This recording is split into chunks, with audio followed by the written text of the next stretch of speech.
मित्रों, किसी ने बड़े कमाल की बात कही है कि बनना है तो ईश्वर की नजरों में अच्छा बनो, क्योंकि ये दुनिया तो आपके द्वारा लाख अच्छा करने पर भी कभी खुश होने वाली नहीं है।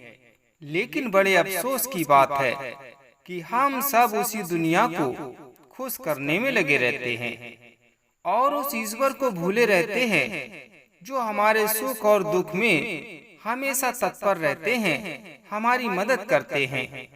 यही हमारे दुखों का सबसे बड़ा कारण है।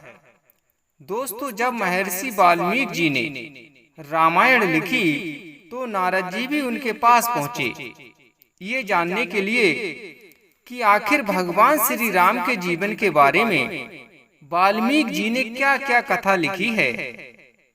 इसी जिज्ञासा को शांत करने के लिए वे वाल्मीकि जी के पास पहुंचे और उनके आग्रह पर वाल्मीकि जी ने अपनी स्वरचित रामायण नारद जी को पढ़कर सुनाई।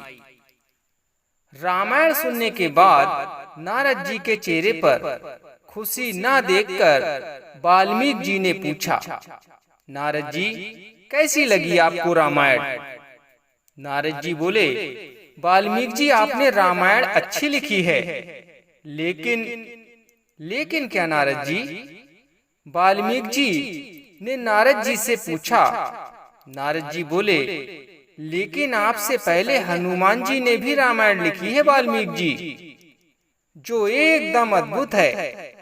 ये कहकर नारद जी तो चले गए, लेकिन नारद जी द्वारा कही गई बातें वाल्मीकि जी के दिमाग में घर कर गईं। उनके मन में बार बार ये विचार आ रहे थे कि मेरे द्वारा रचित रामायण में आखिर क्या कमी रह गई, जिसे सुनकर नारद जी को विशेष प्रसन्नता नहीं हुई, और हनुमान ने ऐसा क्या लिखा है जिसे नारद जी ने अद्भुत बता दिया। इसी बात के कारण वाल्मीकि जी ने हनुमान से मिलने का तत्काल ही मन बना लिया और चल भी दिए कि आखिर हनुमान ने ऐसा क्या लिखा है, मैं भी जरा सुनकर आता हूँ। वाल्मीकि जी हनुमान से मिलने कैलाश पर्वत पर पहुँचे, जहाँ हनुमान भगवान राम के अयोध्या लौटने के बाद से राम की आज्ञा पाकर कैलाश पर्वत पर श्री भोलेनाथ जी की सेवा कर रहे थे और वहीं पत्थर की शिलाओं पर अपने प्रभु श्री राम की कथा भी लिख रहे थे, जिसे उन्होंने हनुमान रामायण नाम दिया था। वाल्मीकि जी भी वहां पहुंच गए।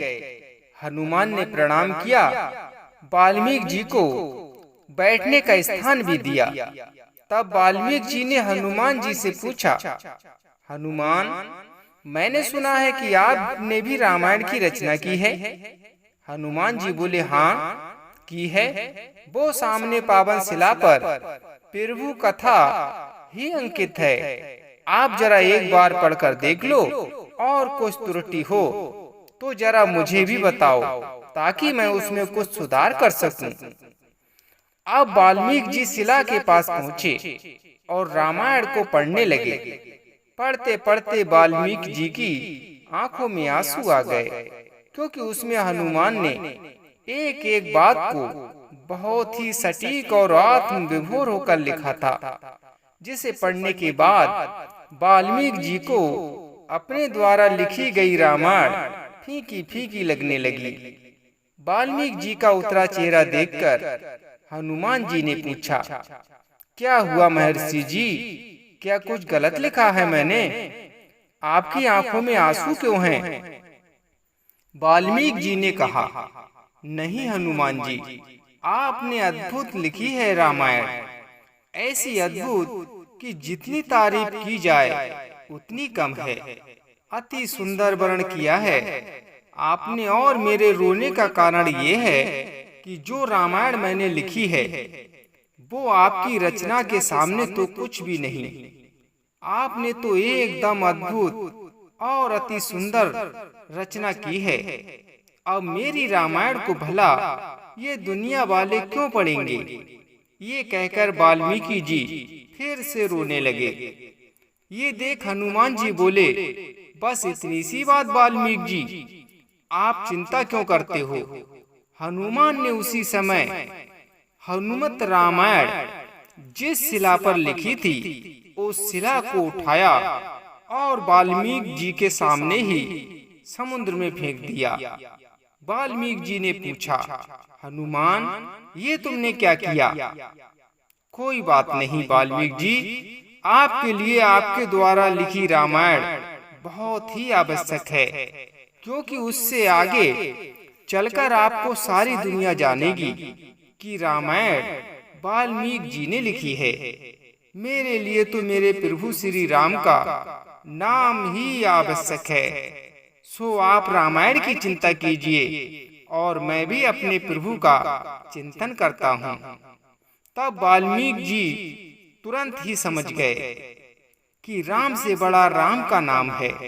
वाल्मीकि जी, आपने रामायण की रचना ये सोचकर लिखी है कि पूरा विश्व आपको जानेगा, और मैंने इसलिए लिखी थी कि मैं अपने प्रभु का नाम कभी भूल ना सकूं। ऐसी बेदाग श्रद्धा रखते थे हनुमान जी अपने प्रभु श्री राम के प्रति।